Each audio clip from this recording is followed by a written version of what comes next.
give a little talk about something that may still infect you. And it's so serious, what I'm about to say is so serious, and so difficult to apply to yourself as you hear what I have to say. But I'm going to start with Roseburg. I got the name right, didn't I? Good. I'll tell you what I heard from Wendy Taylor here. I'm not going to go into the details of it because she spent 20 minutes explaining it. But I got the gist of it. And I've seen what I'm about to say before. I've seen soldiers being buried for fighting their country. And then you see a group of angry animals cursing them and everything and saying good luck, good riddance, bad rubbish while they're being buried. And that is a left-wing. This is not necessarily political, although it is. But it has so many variations, but the worst of it is political, because it can destroy a whole nation and turn people into the victims of that swearing and cussing and degrading the dead, especially the noble. So what happened in Roseburg, according to Wendy Taylor here, who's doing the audio, what I got just the gist of it, but was plenty enough for me, is that the families of the deceased young people had to be protected from those kinds of people I just mentioned. In other words, they want to break down goodness. They want to destroy goodness. And they harp and they chatter and they degrade and they call you all kinds of things with a venom. And this is going to grow. And I was watching Stossel last night. Good Lord, I remember his name. I don't remember my own name sometimes. You know, it happens when you get old. But Stossel had a whole program of that. And it was a very good program. I do recommend it to you if you have copied it or find it on the internet somewhere. It was very well done, but I want to go into the details of this. The guest was very articulate and covered a lot. But I want to go into not just covering it, what people do, and how it's done and where it's done, and where it's going on and what's happening. I want to go into the psychology of it, or metaphysical aspect of it. It's a dangerous psychological warfare we're fighting here.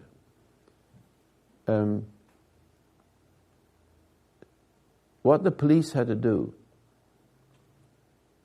is to protect the families from being accosted by those people. That's awful. That is not on the news. But it happens all the time. It pops up once at a time, but it's happening more and more and more. You have to understand, the whole idea is to intimidate you into submission. So what could the police do? Nothing.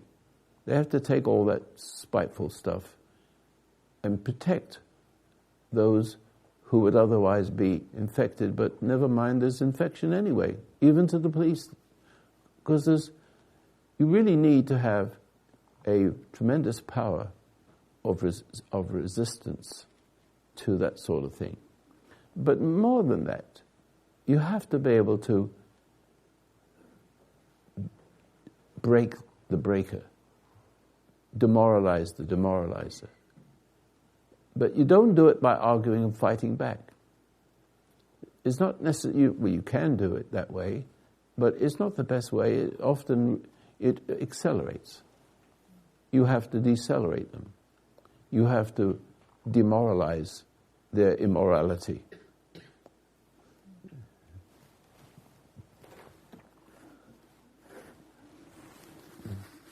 Excuse me.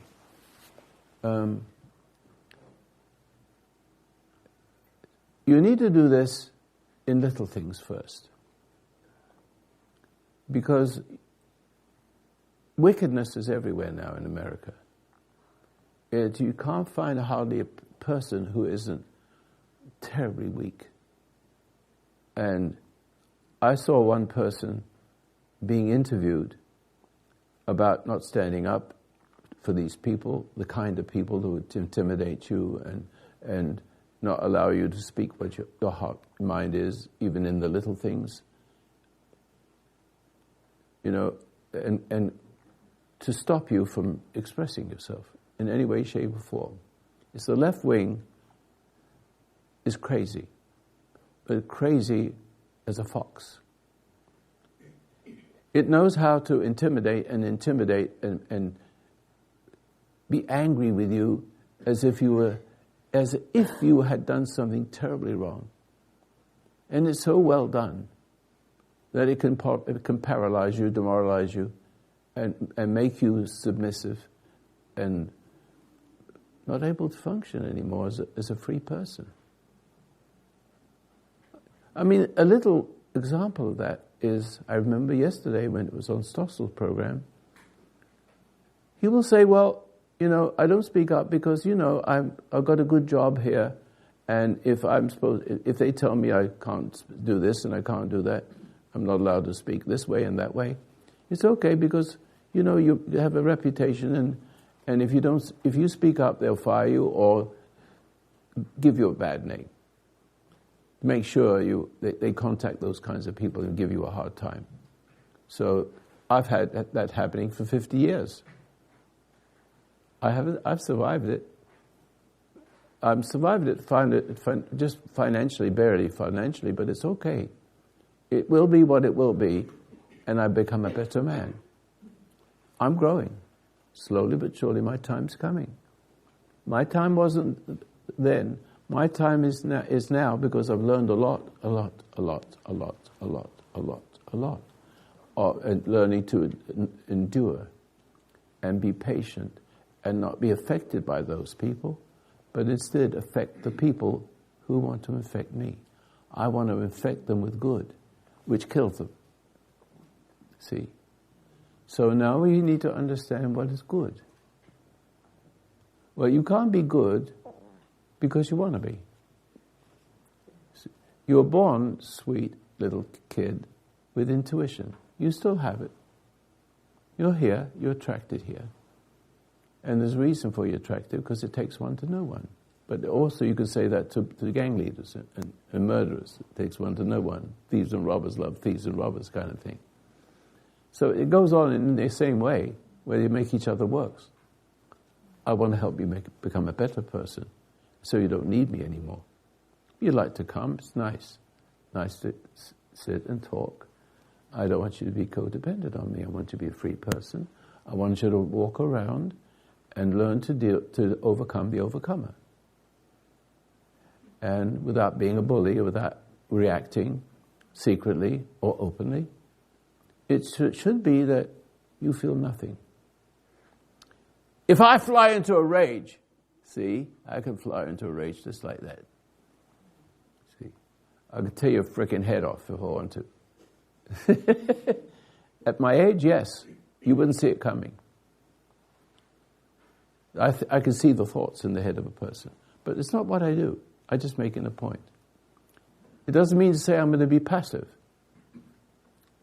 I could blow your bloody head off if I had to. See, excuse the expression. I want to make it strengthen the point a little bit. I'm not that sweet, gentle person you think I am. I am, but I'm not. I can have it here, and that, then I do have to do something. Whatever it is to do is to save my country. I can kill. But I want to kill with my mouth and my presence, and hardly say anything, but endure the killer. The person that does this to you, the kind of people are motivated usually by,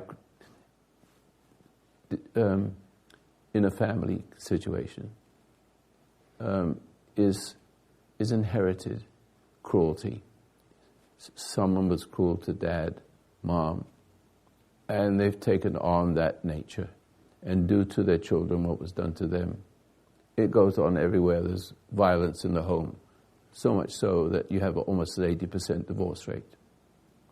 So where's the love? You're better off not knowing each other and being friends than being married and want to kill each other. See, it's that relationship. It comes out when you have a relationship with any person.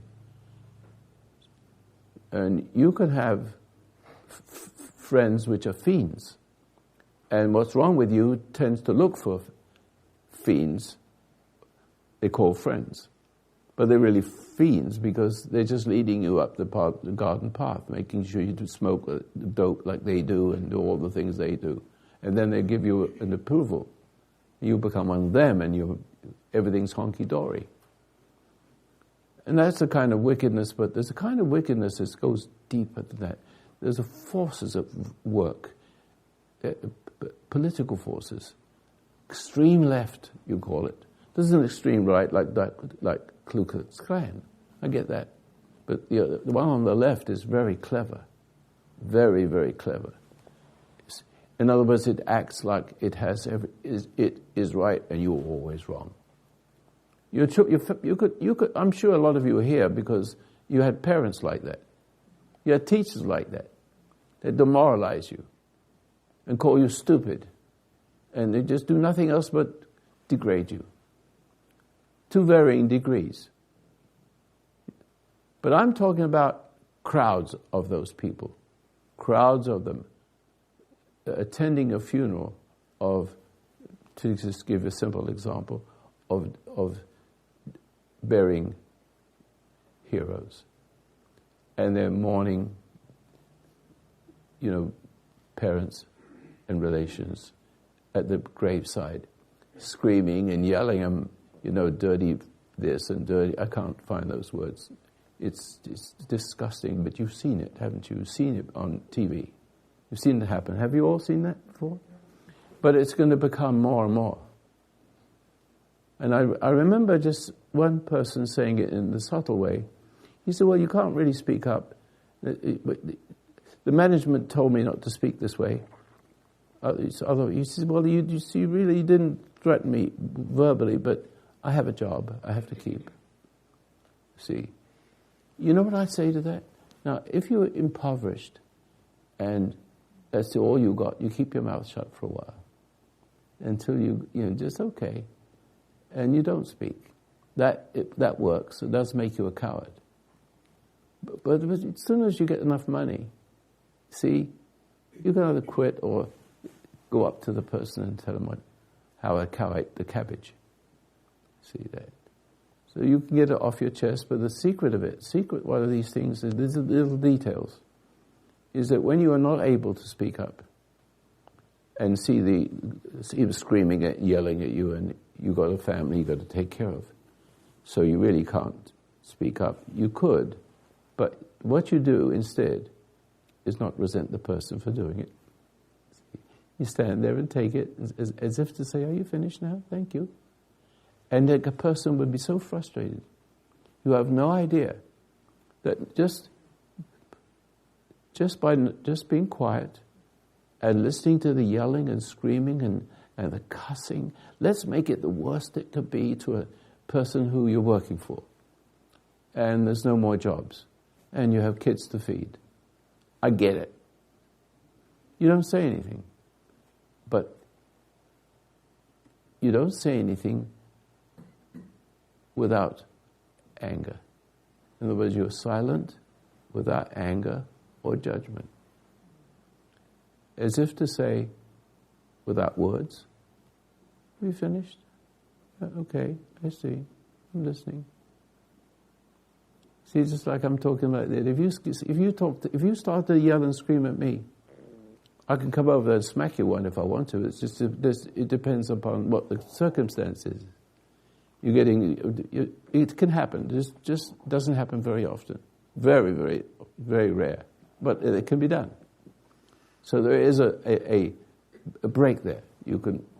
There is a circumstance that makes it possible. It's rare.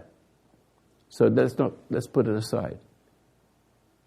So it's important that you see the wrong, watch the wrong, watch the killer in that person trying to kill you with your head and with his mouth.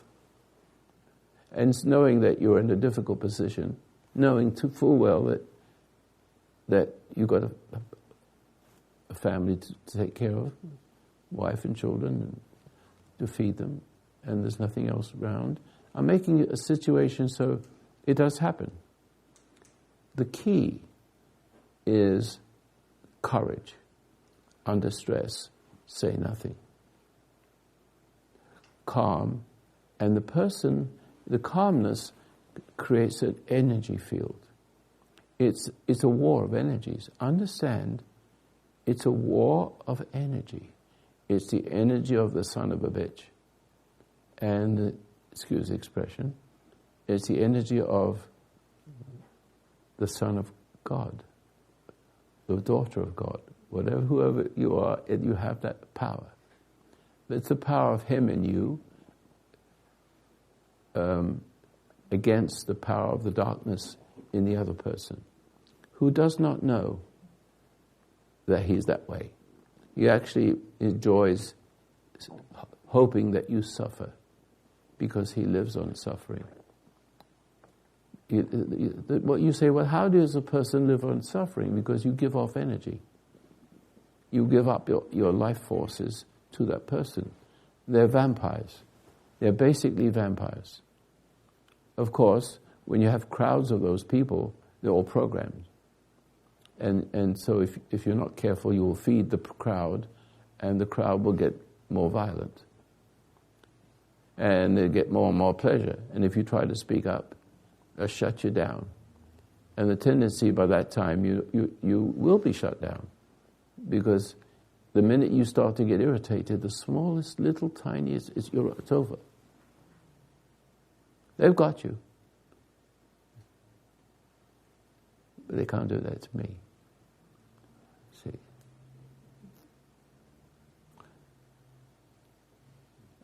I wish I could tell you. I think I've told you some stories of mine.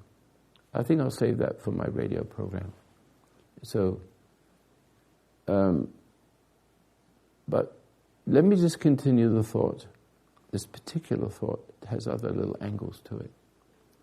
So, when you're not upset by it, it upsets the person who tries to upset you, because he's like a cheetah that has to run very fast. In the fastest predator in Africa, it runs 60 miles an hour, and then some. But it only has 2 swipes or 3 swipes to catch a prey and get something to eat. And after that, it dies from hunger. That's a good just analogy. So I take these little things and make a point. So the predator is like that. The person who's hateful wants to hurt you, and also inspired by politics, supported. That behavior is supported and rewarded. That's all they can do. So the real people you're not really dealing with, but you're dealing with a crowd. Now, I will tell you my story. And I think I've told it to you before. But not everybody listens to my program, and not everybody listens to or watches Sunday morning program. So if you don't mind, even though I've said it before, maybe once or twice over the 50 years, I think it'd be a good idea for me to boast a little bit. Please don't take that as boasting.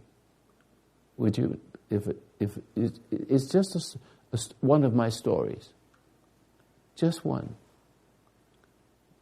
But here it is. We live in Ventura, and it's a nice community. I have a house on the water. I paid $52,000 for the house, and I paid it off in 40 years or something like that. And it was a lot. It was a lot of money because it's on the water. And the reason why that was the case because the breakwaters hasn't been built, so you couldn't use a boat. So it's now the breakwater's built, it's worth a lot of money. But never mind. It's a nice community. And a gang moves in.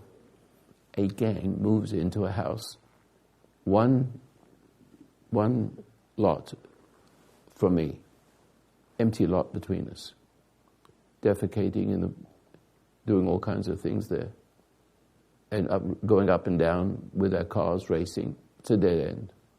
The police come, they can't catch them. The community there go from door to door. They won't play. They won't stand up for themselves. The police can't catch them. They seem to have a lookout, so where they go up and down the streets racing. And so I yelled at them one time, and they go by my house with that little those cars that go like this. What do they call it? Lowriders. Is that right? Okay. And just to intimidate me.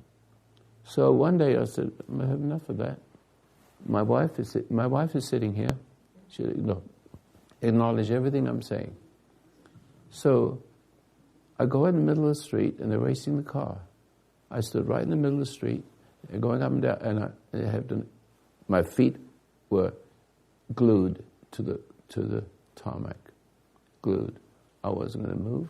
And the car stopped right there, but a few inches away. Didn't move. It frustrated them. I didn't have to do anything except not do anything. Just stand there. Then they cuss and this and that. I said, take your car, go away. They did. Okay. And so, but now they just do the same thing. They try to nag me, with the car going whoop, whoop, whoop, and cursing me, and my family's there. And my family's standing on the side of the road, all of them except one that wasn't born yet. And so I just waited for them to settle down. I went out, I called, I said, who is your leader? Please step forward. I have some arguments with him. And he comes. It was like high noon. He's a big guy, tall, lanky, unwashed, foul. And he starts to curse me. I said, I just waited. I waited, and he didn't see any flinching. I said, you see, you're not touching me, are you? But you're getting upset trying, aren't you? Did you know I was a professional hypnotist, and I'm hypnotizing you right now? He said, what? I said, I'm going to make you do just what I want you to do. See, by being quiet and not upsetting him with my upset, by upsetting him with my not upset. Who understands that? See, you get frustrated if your kid doesn't. Well, if you're trying to correct a kid and he doesn't do it, you get frustrated more, don't you? Well, but then the kid normally gets, ends up giving in and crying, which gives pleasure to the stupid father who's impatient, right? See that? So that's the same situation, basically. He's trying to make me some little kid, so he's to demoralize me. Just like his father did to him, so he's doing it to me. He's a parasite. But he only has so much energy. And he doesn't understand that my being quiet is strength. And his anger, his ferocity, is weakness. But it looks like strength. And I look like, but it doesn't. Didn't give him the pleasure of that. It disturbed him. I said, it disturbs you that I don't get upset, correct? But you get upset because you're getting upset with me, aren't you? I own you. I'm going to make you do just what I want you to do. He said, oh yeah? I said, yes, I'm going to make you do it. He got so angry. I can read his mind. Just before he does it, I see the hand go up. Time slows down for me. So he might be doing it fast, but to me it was slow. Time is different. I said, that's what I want you to do, see? And the minute he saw that hitting me is what... See, he would have hit me anyway, he could have done. But he got the connection to the fact that I made him do it. Then he couldn't. He rebelled, he couldn't.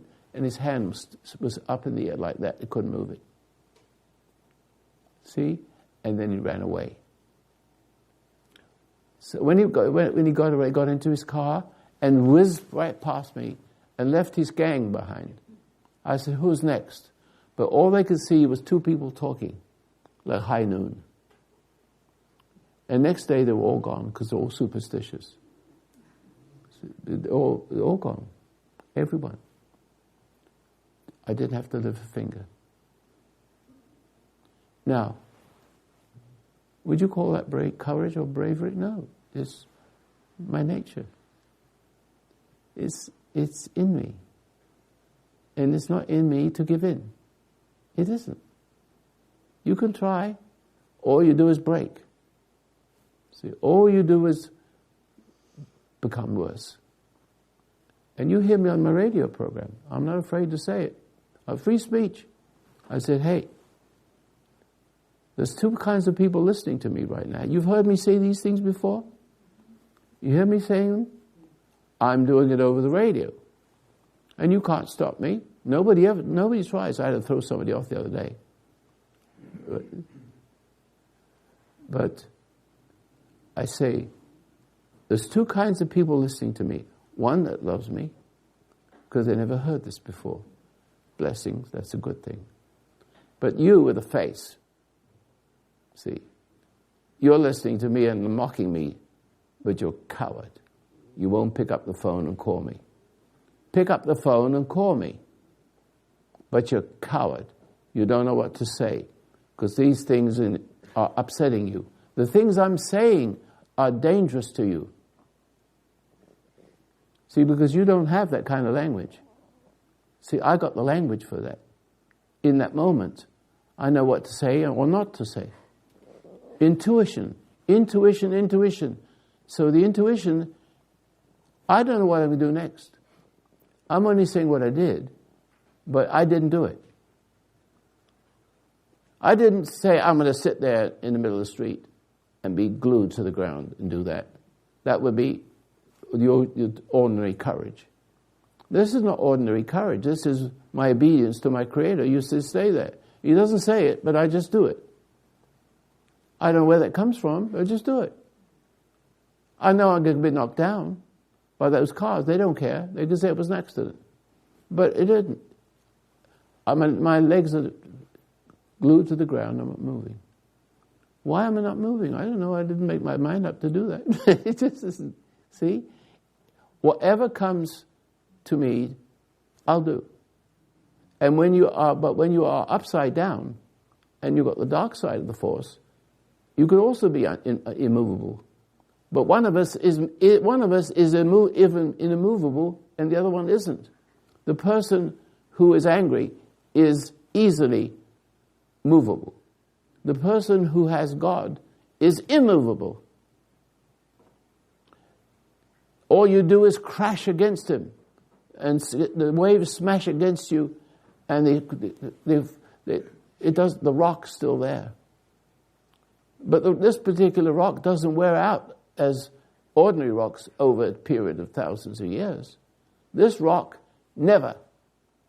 It only becomes a stronger rock, and a stronger rock, and a stronger rock, and there's no end to it. There's no end to the strength, but it's not strength as you know it. It's faith. Who understands me? Now, don't you see how valuable that is? You can't be hurt. But the point is, you have to find your Creator. Because it's not you're his emissary. You're a representative. You're the daughter of the Creator, the Son of God. He says, you're all the sons of God. You're all the children of God, right? All the things I do, you can do. Don't you see he stood in front of a crowd and saved a woman's life from being stoned? He did the same thing. I did the same thing. Did he figure out what he's going to say before he said it? No. Do I figure out what I was going to say to this person? No. I don't figure anything out. You do, because you haven't got the truth that sets you free from all your own conniving to overcome the conniver. You can't do it. It's a game. They know it. You're giving them power. They sense it. It's a war game. It's a metaphysical war. It's not physical. Yes, it's physical because of some action, but it's largely metaphysical from the dark side. The bully, the person that screams and damns you and curses you and makes you grieve and angry because you're burying someone's loved one, and you're telling them what a scumbag your noble veteran son is as you lay them to rest. And it's the same with the freedom of speech. And so the man that was on Stossel's show says, well, you know, I don't mind. It's okay. It's just because I got a good security.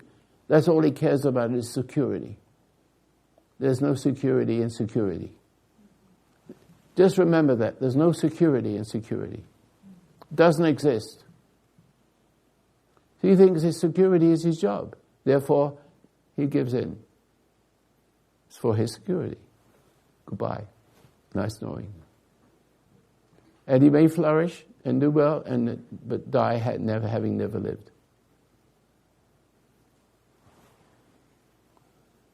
I'm hungry. I didn't have any breakfast. It's a good thing I don't run on that energy.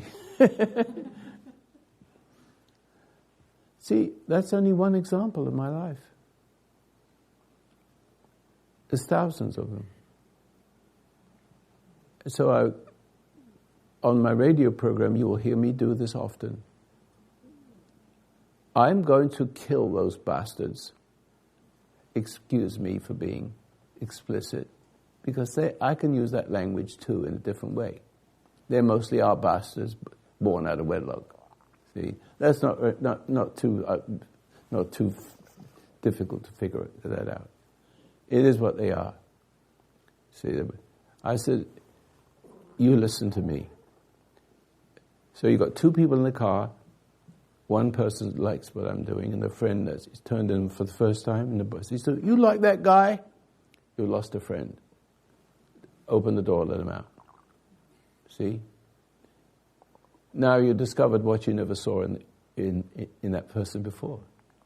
All of a sudden you see him getting angry. And start to hate you because you were like me. That's a good friend. I'm doing you a favor. Get rid of him. I used to pick up people, you know, what do they call it? Hitchhiking. Huh? Hitchhiking. What's it called? Hitchhiking. Yeah, it's been such a long time since I've done it. And so, you know, when I would say things, how do you know these things? He said, I said, because I'm an angel. And you're meant to be here. And they want to get, while it's going 60 miles an hour, they want to jump out the car.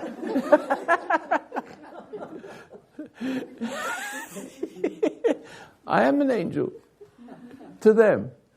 You know, perchance you came into my life.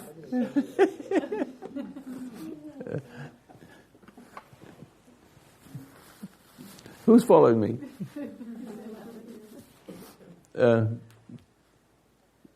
So I go back to my radio program again. And it's clear as I hardly get calls anymore. Because the good people like it, but sometimes every now and then get some good calls. And they're ready to step forth. But even the darkness in the good people, it makes them afraid to even approach me. They're listening, but all over the world. And so we got a big gulf between us. All you hear is a voice. But there's got to be something in your voice, if you're going to speak, that has authority. There's a time to speak. But you have to not to speak of your own intellect. You don't have to think of what you're going to say or what you do. Never. I never think about what I'm going to say, except I said today, I thought and it was a good idea. Otherwise something else would have jumped into my mind. So the good Lord seems to appreciate that was the decision that I like to make, and He's letting me chatter like this. See, hoping that it's going to be valuable. But you see, I can go on for hours and finding little things, little niches and things like that are very, very, very, very important. Little things make big things. One brick on top of a house, one after another, makes a house, so to speak. You have to have a foundation, and the foundation is my Creator. See? And that foundation trumps every other foundation. So you think that I'm intelligent, you may think I'm very stupid, and because you're angry with me, let me to put yourself in the place of a listener. So I got two kinds of people listening to me. I don't care about the outcome, but somehow the stations are holding me. I'm saying things that nobody else will say. I'm saying everything about Obama, traitor, everything. Nothing stops me. You want to arrest me? Do it. Then we'll see how much freedom we have. I'm going to test it. He doesn't come after me. There's no noise. People are very quiet. I said, why? If you don't like what I'm saying, why don't you call me? They won't. Because they're paralyzed. They are paralyzed. Why? Because there's an energy in my voice. There's a frequency. My voice has a frequency. I didn't know that. But when a person who's good crosses the dial, they recognize me. They say, I haven't heard this before. I never heard anybody speak this way before. Never. The only way I've heard it is in my own heart. But I couldn't put words to it, but now I see the words. See? But it's also the authority. So my son, Alan, called me last night. And she said, I got a lady here who has had a bad life, and she's working hard and trying to succeed.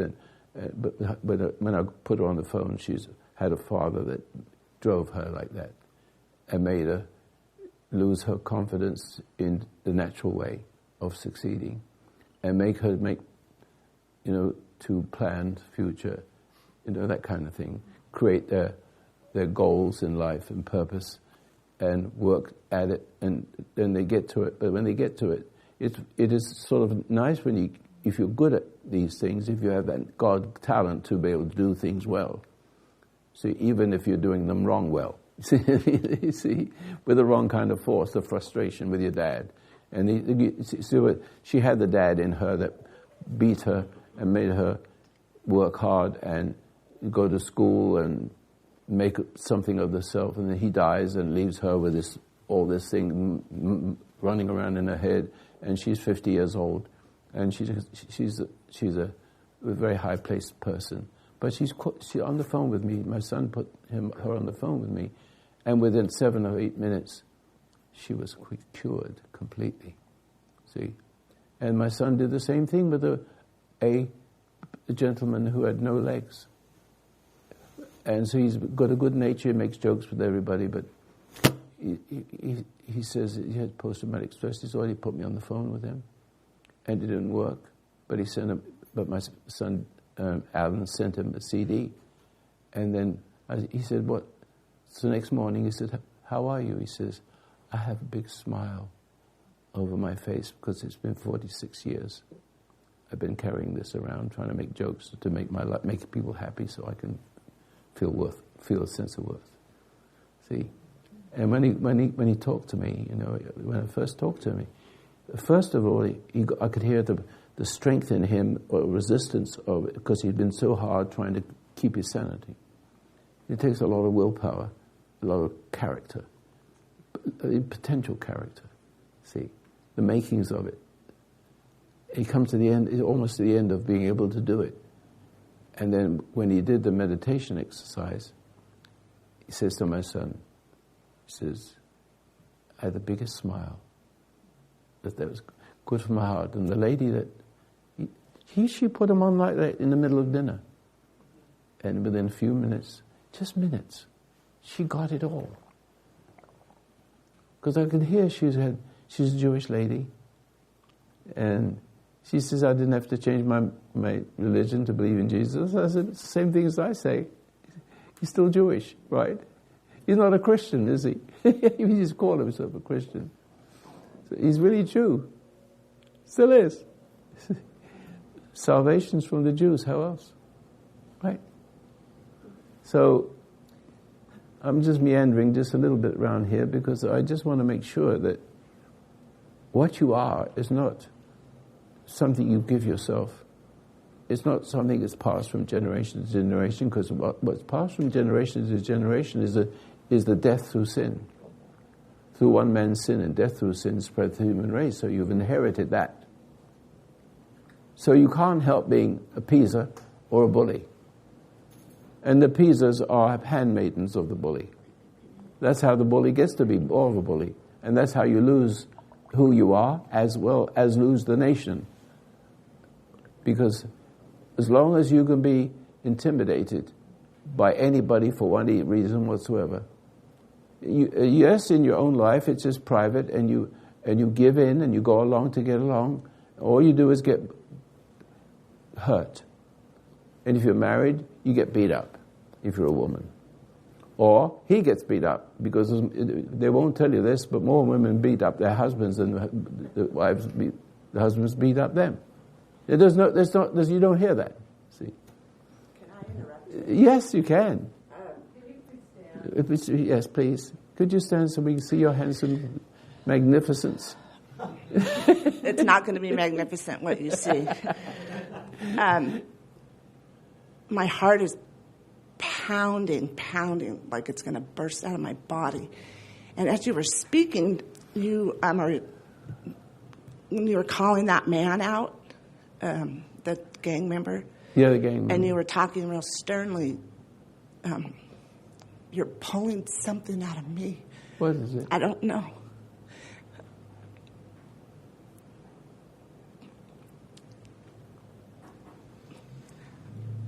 I've grown so much with you and through God, but there's still something. There's still something that I don't know that's still inside me. What about that man? Is it about the man, or is it about the principle? It's about the principle. It's just about when you speak of the two things you always say that you're a good person or you're a bad person. And it's like, I'm both of those things. Well, you are both. You're a good person, but you're possessed. I am. It's a possession. I am possessed. Everybody is possessed. Everybody on earth is possessed to think that their thoughts are their own. And you tend to protect that to your death.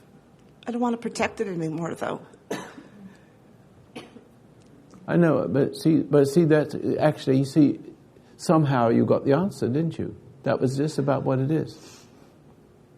See, you've been protecting it. This thing inside you will make you decisions on the spur of the moment that you think is right. For example, which is it's a kind of not a very elegant example, but with a man with a pretty woman, all she has to say is shake her torso a little bit, and there's a pull, and he can't resist. It seems natural. Is that correct? Yeah, but it does seem natural, doesn't it? It's not. That man laughs, but it's such a horrible power to have when you're a woman, because... Which man laughed? Well, whoever laughed in the background, because everybody thinks it's funny, but it's a horrible power to have as a woman, because you use it and you hurt people, and you don't want to have that power. But you feel guilty to hurt people. You don't want to hurt people. I know you don't. But you have hurt people. Well, of course. Yes. You've taken your frustration out on them, right? Or have you buried it? Roy, I'm almost like I don't even have a brain. It's like I hear everything you say, and thank you, and I can be good, and I can be right spot on with God. I can feel the presence, and then I'm just asleep, and I'm asleep. It's like I'm asleep, and I don't know what I'm supposed to do. I don't know what I'm supposed to... I don't even want to talk to people. Well, let's stop there for a minute. Can we stop there for a minute? Mm-hmm. What do you mean by sleep? You're aware, and you're aware that you're asleep. But is that sleep peaceful? No. No, it's... Or you feel like you're in a trance? I think more of a trance. More of... When you know what's right, you know what's right. If you know, don't eat that cookie, don't steal that penny, and you don't do it, you're in a good place and okay. But then when you're just living life and you just wake up in the morning and you do the dishes, and I'm sitting in my chair and I'm watching TV and I'm just there by myself, it's like I don't know how to be a human. I don't know how to be just a normal human. It feels like I'm either aware that there's a God, or I'm just this nothing person that doesn't know how to live, that doesn't know how to be. How many people identify with this? Nothing new. Nothing new. See, nothing new. It's the same for everybody at a certain point. It doesn't matter what behavior you have. Maybe you're down in the dumps and you've never achieved anything because you're afraid of achieving, because your father or your mother or whoever it was made you feel awkward and useless, see that, and unworthy.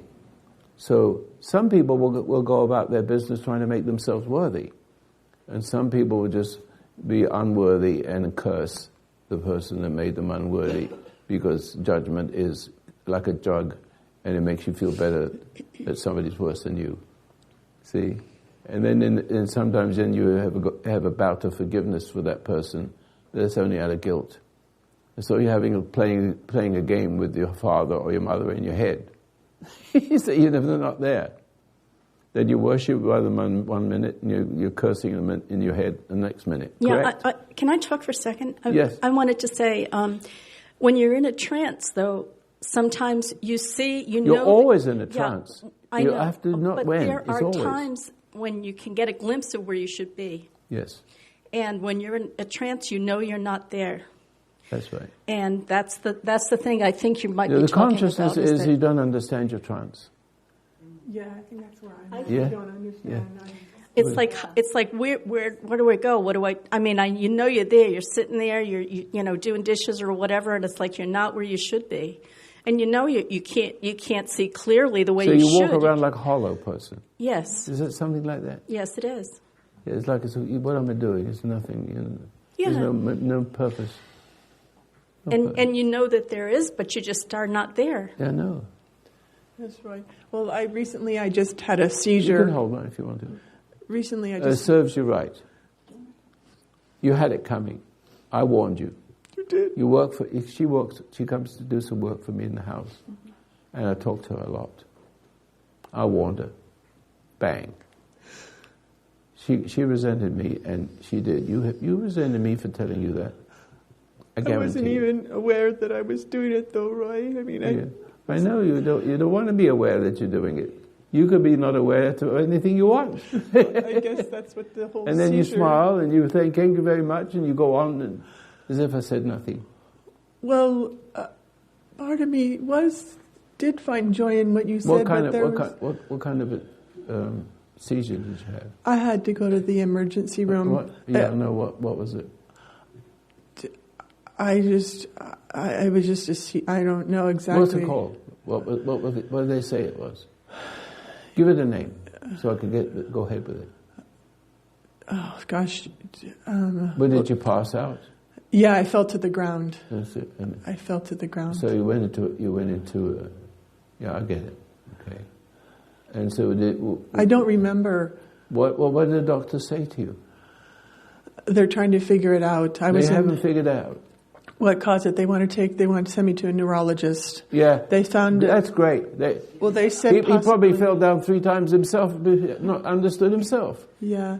Well, they said from the looks of they took a picture of my brain and they said it looked like I possibly may have had a stroke in the past. Well, you're living on hate all the time. You got a sweet outside. You're a appeaser, and it doesn't matter who you work for, you're going to hate them. But you're going to have a love-hate relationship. You're going to do the best you can, and do the best you can, and the best you can. That's what it feels like. You see, and you don't get enough approval, and you don't get enough money. And you're not happy with what you're doing, because you're always trying to get people to see you as a nice person. Sweet, nice, very obliging, but deep down inside, you hate my bloody guts. Something wrong with me. Oh, no, it's no, you should do it. And if I try to talk to you, and I'm trying to talk to you, that's when you hear me, and you're resenting me while you're blocking me. You work for me a lot. Yeah. I keep telling you. Yeah, I know. I say the same things to you then. I said, you're going to have a stroke one day. You're going to have it. It's only a matter of time. Did I not say these things to you? Yes. Okay, got it. Now, will you listen? Drop your hate towards your parents. Honor your mother and father, even if they're no damn good. It doesn't mean to say you have to like them. You have to appreciate that you came through them. Yes. If that's all they did, that is the reason why you're here. Yes. And if you could never talk to your parents, and if they were cruel to you, I couldn't talk to my father. Let me tell you something about parents. I had a lady call in the other night. I had to throw off my radio program. Oh, do you have any degrees? I said, I don't need any degrees. You have any degrees? No. I said, shut up and get off my radio program.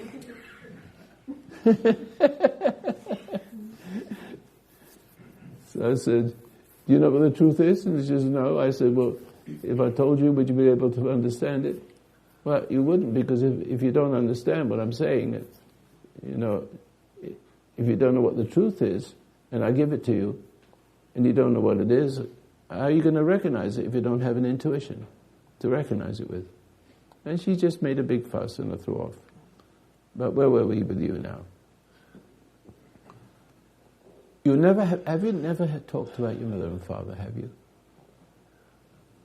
I don't know. I don't know what your mother... My father's you never gone. know. My father's gone. I know they're gone, but you're gone with them too. Yes. You're standing in their shoes. You're trying to be the best person you can be, but it doesn't work. You cannot make yourself a good person. You can make a good imitation of it, but die. Because the approval you get only encourages you to be more of an appeaser. Wrong. Yeah, it encourages you to appease and to be more polite, and then feel taken advantage of because they're not giving you enough money or approval. Well, it's not true. Huh? It's not true. It's not true. I mean, that way is not. Oh, that way is not it's true. Not the way what is I'm not saying true. Is, Yeah. What you're saying is true. Sure. Yes, but you are the. That's probably why I. That's how everybody is. That's probably why. Everybody who is an appeaser enables the abuser. That kind of makes sense. As a nation, if we coming back to the point, if we allow ourselves to let these crowds do these things and just sit and watch and get irritable, and they have to be protected by police. I don't have to be protected by a police. I am the police. See? Nobody messes with me. I mean, I was driving my car last night, and the windshield was, it wasn't working that good.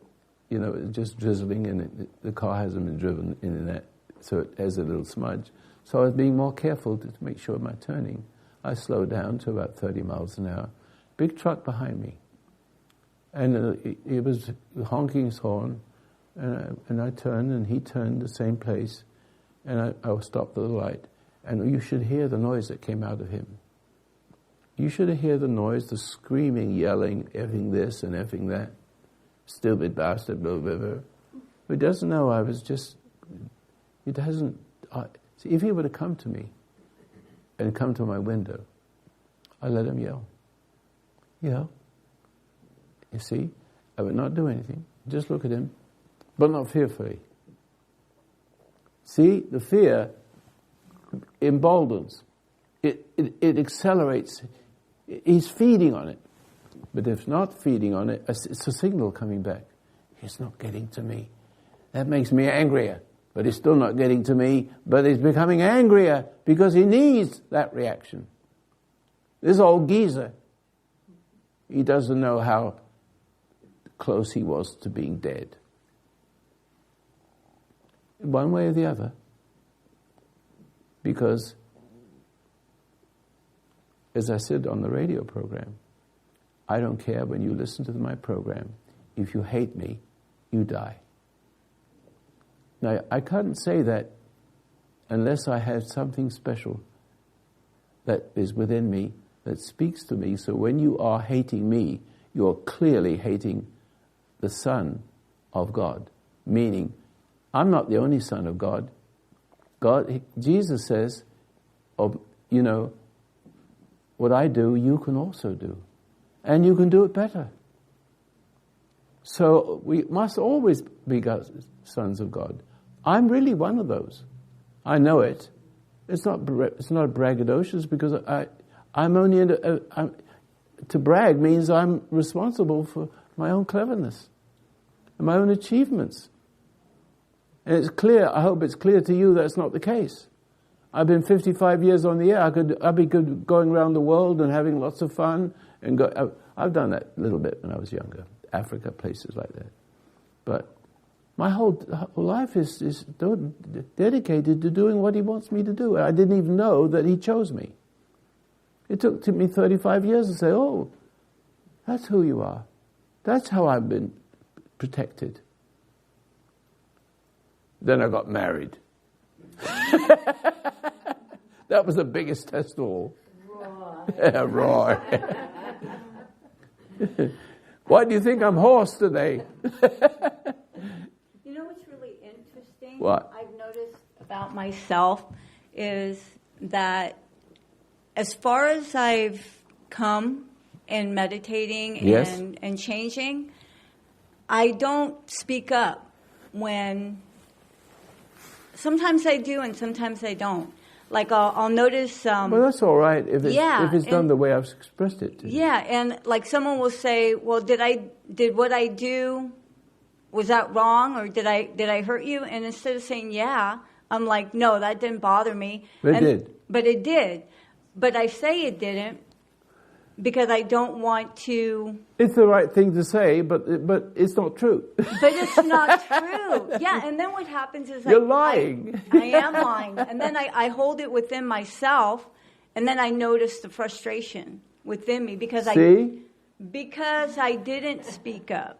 So that's something I'm becoming aware of. Yeah, when in you myself. And eventually you speak up. You speak out of turn. Yeah. See, the secret. We can add a little bit more to this. The secret of dealing with difficult situations where you cannot speak up or should not, it's wise to just quiet. But make sure that that quiet time, no matter how many times you're yelled at or degraded, if you take the person who has a family and has to consider that.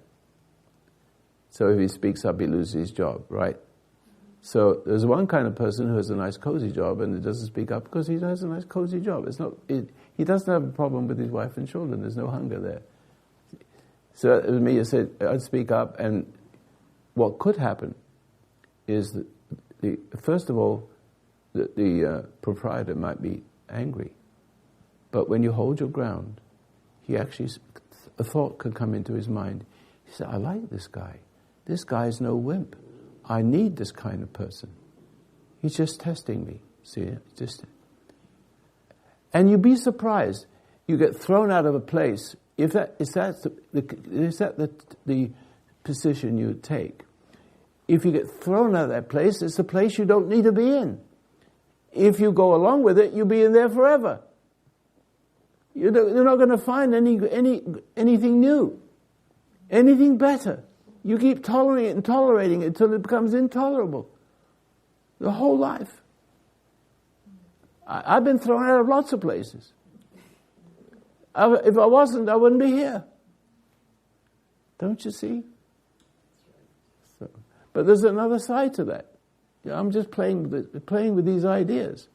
The beauty of not speaking up is wisdom.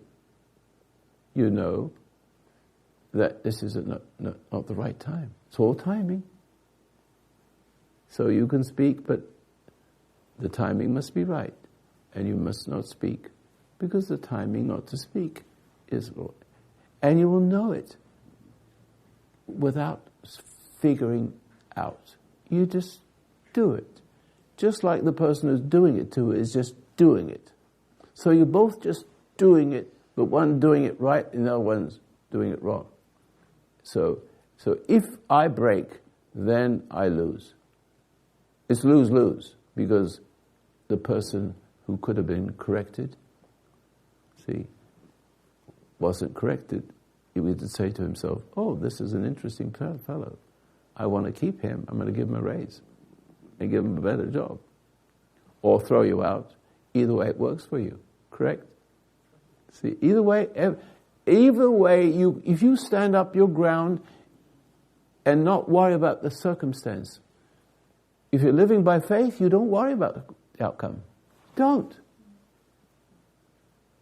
Because you leave the outcome, if you go to jail for 25 years, that's where it's so I've been in jail for 30 days. They let me out because I was helping everybody, and it was in the newspaper. Hypnotists practice spells and cells. They let me off for 10 days for good behavior. Because I was a proprietor of the Institute of Hypnosis, and I practiced that. Well, that's where I got my understanding of the human mind. That hypnosis is what you're in. You're all living in hypnotic states. If you go to my website, Roy Master's Hypnosis Demonstration, you will see, I will take a person from the audience, just one person, and you've seen it before, I'm sure. But if you haven't seen it, you should see it, because it's you. Because the person changes his shoes on putting them on backwards. And it only took a minute. But while he was coming up, he was already into that trance. So he's in a trance. He's always been in a trance. And moved by this and that, who is overbearing to him. And he will go along and get along. So all I had to do is to be stronger than them, or as strong as them. But my strength is different. My purpose is to wake him up. So he's already in the trance. So if I say, close your eyes and go to sleep, he's not really asleep. He'll go through the motions of it. He may fall asleep because he's so exhausted. See, and that suddenly can obey to that. Nothing's required of him. So it could be a real deep sleep. It could be right there, something he needs. But in that sleep, or even his waking state, what he thinks is a waking state, I could look at him straight in the eyes. I said, I'm going to make you change your shoes around. Oh, he said, really? I thought, that's right. This is how it could be done. Straight to his face, not put him in a hypnotic trance. Let me stop there and remind me if I forget to carry on with this. I'm 18 years old and sitting in a public, a bar. You know, what do they call it in England? Pub. Yeah, it's a more friendly place than these places here. See, it's a place where people gather, you know. And so he said. So one of the soldiers says, "How do you do all that?" He says, "Can you hypnotize me?" And I says, "You're already hypnotized. I don't have to." He says, "What do you mean?" I said, "You're already hypnotized." He says, "What do you mean?" I says, "You see that beer there you're drinking? See, you like it?" I said, "Yes." I said, "You can't drink any more of that because it's too heavy for you to pick up." So he tries to pick it up and he can't. He said, "How did you do that?" He talks to me, "How did you do that?" I did it to the gang leader. See? I did it on a radio program. So I'm invited to talk about my subject. And then I have an opponent. See? And I said, if you're angry, it's not healthy to be angry. He says, "No, it's natural." I said, "Really?" It's really natural. So we have the person invited us on the radio, and him and me sitting there in that room. I said, "So you believe that being angry is normal?" "Yeah." Okay, so do you think being angry, more angry towards me because I think you're really stupid? I gave him a reason to be angry. You really are stupid to be angry, to think that way. So you think you could be more angry and more explicit about being angry? I want to see how it helps you. I said, "Shut up now, you can't speak. Because you're already angry. And anger is the way I get to you." Simple. You couldn't speak. I was the guest, he wasn't. He sat there in silence. I did it to a talk show host once. The talk show host on the radio. I took over his show. I mean, it's easy, simple. But I don't feel guilty. Why? Because if you try to make me angry, which is not something you should do, but if you do it, I make you angry because you can't make me angry. And what comes from me is different from what comes from you. So it's a war of energies. So when he talks to me in anger, and I sit there and it deflected somehow, it's not deflecting it. It is countered by another energy I don't know is coming. He feels it, I feel nothing. He feels frustrated, angry and upset, shock. He's right away in a hypnotic state. So I say on the radio to people, says, "Now look, there's two of you out there. I do it often. Make sure." I say, "You're going to make up your mind. You're not going to... You think I'm crazy. I'm a fake. I know how you think. You're just an angry fake. That's what you think. That's judgment. So if you're angry with me, don't think it's a defense. I'm already inside you. And you can't get out. What's that mean?" He's going to listen. I said, "Well, you made up your mind. You're not going to listen to me anymore. Is that correct?" "I know that's correct." See? I said, "Maybe you can last about a week or two, but sooner or later it will keep going in your mind over and over again. You come back and listen. You'll see. And if you come back and listen and get angry again, you're going to die. Because you don't play with the truth. You don't play with the truth. The man has it and wants to share it with you, and you hate him for it.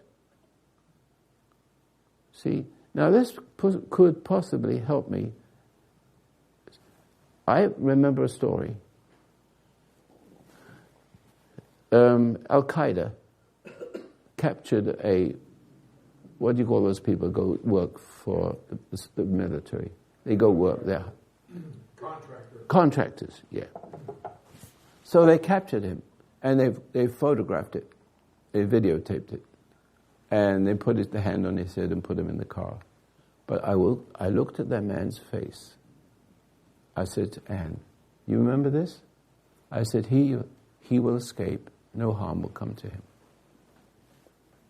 And it happened. Exactly as I said. I mean, he lulled them. He was so calm, he lulled them to sleep. In a matter of fact, he was not dangerous to them anymore. He's not fighting. He's not afraid. So that they don't have any energy to. They lack the energy, so they tend to be lackadaisical. So all he did was they went to sleep, got lackadaisical, and he walked out of the place and hitchhiked to a car, a United States vehicle, and got him home. You have no idea how much power you have. This is not just me. Now, I have to admit, I didn't know I had that. I don't know what kind of magic. I didn't think of it as any magic. I didn't know anybody could be any different.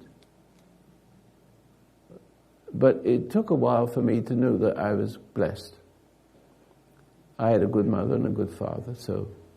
But my brother is dying, but full of hatred, because when my father died, I guessed it, that my mother turned to me. She was a weak vessel, but she's a nice woman. And I was, 12, 13 years old. And she turned to me for advice. It was a good thing she did that. It was good for me. Because men do have that. Little boys have that better than their own mothers at 3 years old. See there, because they're men. As long as you have them screwed by the head. If you have screwed by the head, you give them a chance to be a man. So you say to your 3-year-old, 5-year-old, 6-year-old, what do we do with our house we can't afford? At least get his opinion. See that? You at least get the opinion. You'd be surprised what comes out of them. Because they're men. But those men are destroyed by mothers because the fathers have been destroyed by their mothers. So therefore, the mothers pass on the misery of you see, because she wasn't corrected. So, what I'm speaking to you about is essential for your salvation. There's no point in me saying Jesus loves you, because you could add a little word, because you can conceive Jesus loves you as you are. You're missing a word. Jesus doesn't love you as you are. He loves you from what you are.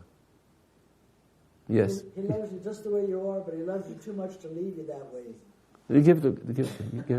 Sorry. I think he loves you just the way you are, but he loves you too much to leave you that way. To let you continue. In other words, to let you continue being that way. Jesus loves you as you are, but he loves you too much to let you stay that way. Oh, I like that. That's well said. Right? That's right. That's good. He's always loved you. He's just waiting for you to. He doesn't want to force you to. See, the dark side will force you, but the bright side has to wait for you to come, because then you can be free from what you've inherited through Paradise Lost, the generations. See, so you've never really committed a sin, because the sin is the spirit of Paradise Lost in everybody, doing its things and making people fight each other. See? Or die trying to be a good person, a slave of the Through your help, the meditation, it's coming clearer and clearer. It's beautiful. It is. So beautiful. Yeah. Not perfection for me, but I mean more and more so. Just understanding is growing, and it's a blessing, and I'm extremely grateful. I'm glad to see that. Yes. And see, are you falling asleep? Go to sleep then. Now close your eye, go to sleep. Go to sleep. Go to sleep. Head forward. There you are. Go deeper into a little sleep. You can relax here now. You hear my voice, don't you? See, you can't get out of that chair, try. Try to get out of that chair. Go ahead. Try to get out of the chair. Go ahead. You can't do it, can you? You see how powerful that is? Do you see the power I have? You see the power of other people? But I'm not at mischief with you. I care for you. But my caring is God's caring. Do you understand? The difficulty is waking you up. You've been asleep all your life. Don't you see? Now can you feel him coming into you? Can you hear my voice? It's got a special quality to it, doesn't it? I can do what other people did. I just did it, didn't I? Anybody could do that to you if they yell loud enough. But I want to remove their power. I remove that power. Nobody, man or woman, can ever do that to you again. You just let it all go. Let your mother go. Let your father go. You're standing in their shoes because you hate them. And you couldn't help it when you were a little girl. You couldn't help it. You saw all the wrong there. You're intelligent. You got intuition. That's intuition. That's not altruition. It's a blessing. Then you don't have an education. The education will come just by being wise and listening to your heart. But you can't listen to the spirit in you while you're being angry and trying to figure everything out and trying to straighten yourself out and try to be good. You don't know what goodness is. Your goodness is fake. You're not a fake. You're a good little girl. But you've got a nice big body. And now you've got a body you could take a swipe if you have to. You see? I mean that. Because now you've got the power. Because as a little child, you couldn't fight back your parents. They just overcame you. And everybody else did. But nobody else can do this to you anymore. You understand that? I command it. It will be so. My loud voice is louder than the voice that made you sick. It has curative forces. You're getting better now. Now, open your heart. Open your heart to what's in me. You see where I'm coming from? All you have to do is recognize it and see, I see it. I see him in you. And you, therefore, if you see him in you, in me, he's in you. Don't you see it? That's all you ever needed to know. It's always been there. Forgiveness has always been waiting for you. Because you have nothing really to forgive except your tendency to try to fix it for yourself. So you can open your eyes now, wake up.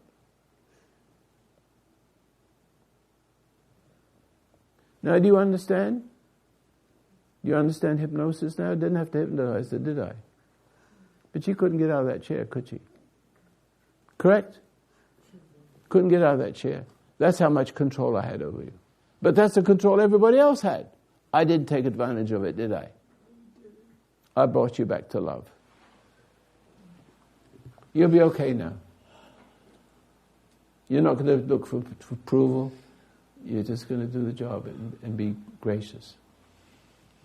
And raise your rates. You're worth more than $10 an hour. Assert it. Even for me. Okay? Excuse me, I just raised it to $12 an hour.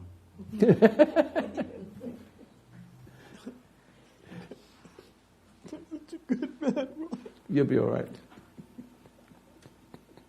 Do you understand what I'm doing here? You understand it? It's a living thing. I've known her for a long time, but she wasn't ready. She's fine. She's crying because she's happy. Aren't you? See? And you're grateful. You're free. Now, don't kiss up to people, and you know how to speak your mind, and you know how to hold your mind, right? No anger. Oh my gosh! Can you say it a little bit so I can understand it? I can feel that when you said that. I still can't hear it. I can feel it that I feel different. You're different. You can feel the difference. I feel different. Yes, I can't believe it. I can't believe it. You can believe it. I can't. I know what you mean by that. I know what you mean by you can't believe it. You do believe it. It's amazing. I can't believe she understands it. It's amazing. See, I'm light-hearted, aren't I? Not mean. You're just a person. That's right. And I haven't had any breakfast yet.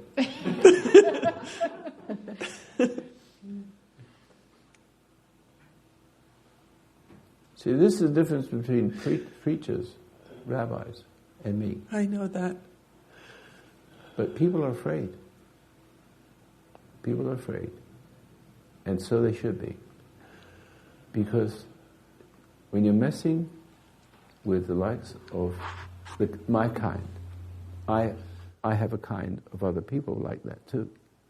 Not many, but I hope to, when I'm finished, there'll be a lot.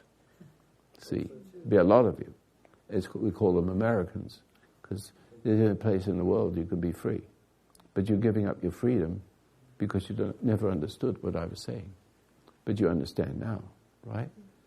You see the importance of meditating so that you can have a new boss. Right? That's it. Actually, the final one. All the other bosses in the businesses, all the other marriages. See, all of a sudden you've got the one that created the universe. What more do you want? I mean, I look at the universe. It's huge. I'm just a germ. No, the germ is too big. I look at my hands and say, how's that work? I'm chewing a piece of meat. That's interesting. How do I do that? Who figured that one out? See? I'm always living in awe. But awe is not an emotion. It's wonder. And that's how I can speak to you. Because, I don't know, where the words come from, some of it is intellectual because it's in the brain somewhere. But if you know me, if you know me personally, I have a bad memory. I forget your name. Even though you said it 2 times, I keep forgetting. I don't know whose birthday it is. I don't remember when my kids were born.